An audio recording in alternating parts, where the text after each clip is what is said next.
Revision कर लेंगे हमारे नॉमेनक्लेचर सिस्टम की. What we have seen the nomenclature system of all the three amines. Primary amine का nomenclature देखा, सेकेंडरी का देखा, टर्शियरी का देखा. इट मीन्स दैट कि अमाइन 3 तरह का होता है. उसी बेसिस पर एक क्वेश्चन यहां पर है. द क्वेश्चन इज दैट कि how many possible structural isomers are there for molecular formula C4H11N. पूछ रहा है कि C4H11N के लिए कितने पॉसिबल स्ट्रक्चरल आइसोमर्स होंगे. इसका जनरल फॉर्मूला निकालो इसी के बेसिस पर. The general molecular formula for amine should be CnH2n plus 3n. We know that कि amine is of 3 kinds, that is primary, secondary and tertiary. It means that कि for this particular formula we can have 3 different amines.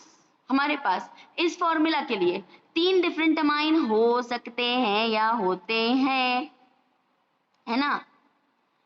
Primary amines कितने बनते हैं ये देख लेंगे.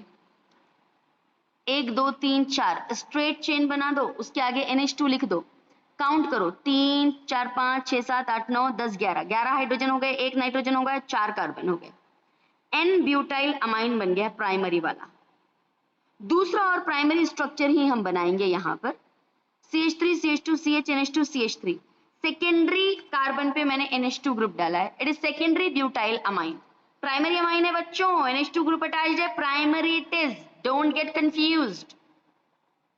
Third क्या करेंगे हम, आइसोब्यूटाइल ग्रुप को NH2 ग्रुप लगाएंगे. आप काउंट कर लो, सेम C4H11N नंबर आने वाले. मतलब थर्ड आपका स्ट्रक्चरल आइसोमर कौन सा बन गया, आइसोब्यूटाइल अमाइन. फोर्थ आप टर्शियरी ब्यूटाइल ग्रुप बनाओ, उसको NH2 लिख दो.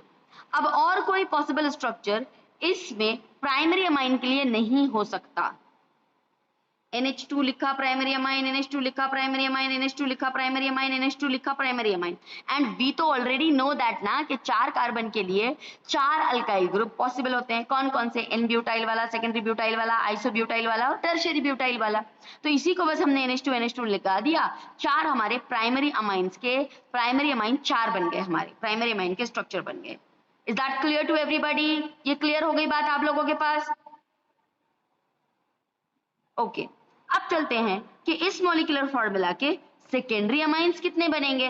सेकेंडरी अमाइन मतलब NH बीच में हो ना, एक अल्काइल ग्रुप एक इधर, एक अल्काइल ग्रुप इधर.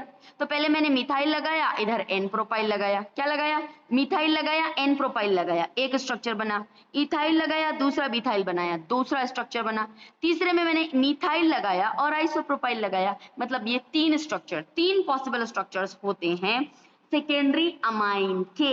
ये तीसरा एक नंबर आ गया, 3 हमारे पास.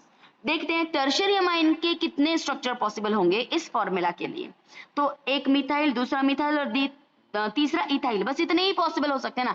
यहाँ पर प्रोपाइल ग्रुप नहीं लग सकता. अगर इधर प्रोपाइल लगेगा तो एक ही कार्बन बचेगा, तो सेकेंडरी अमाइन बन जाएगा. इसलिए द बेस्ट पॉसिबल स्ट्रक्चर और the only one structure for this molecular formula having tertiary amine is just one, which is nothing but ethyl dimethyl amine. तो वो टोटल नंबर ऑफ आइसोमर्स पूछ रहा है. Total number of isomers कितने होंगे, primary के 4, secondary के 3 और टर्शियरी के 1. प्राइमरी के 4, सेकेंडरी के 3 और टर्शियरी के कितना होगा, 1. टोटल कितने होंगे, 8. टोटल कितने आइसोमर्स होंगे, 8. क्वेश्चन अगर पूछा जाए आपसे कि how many total number of isomers are possible for molecular formula C4H11N, so your answer should be 8. लेकिन इसमें ही पूछा जाए how many possible structural isomers primary amines के पॉसिबल होंगे, तो आपका आंसर होगा 4. वो सेकेंडरी के बारे में पूछेगा तो आंसर होगा 3. वो टर्शियरी के बारे में पूछेगा तो आंसर होगा 1. Hope you got the point of this particular question. Is that so बच्चों? ओके.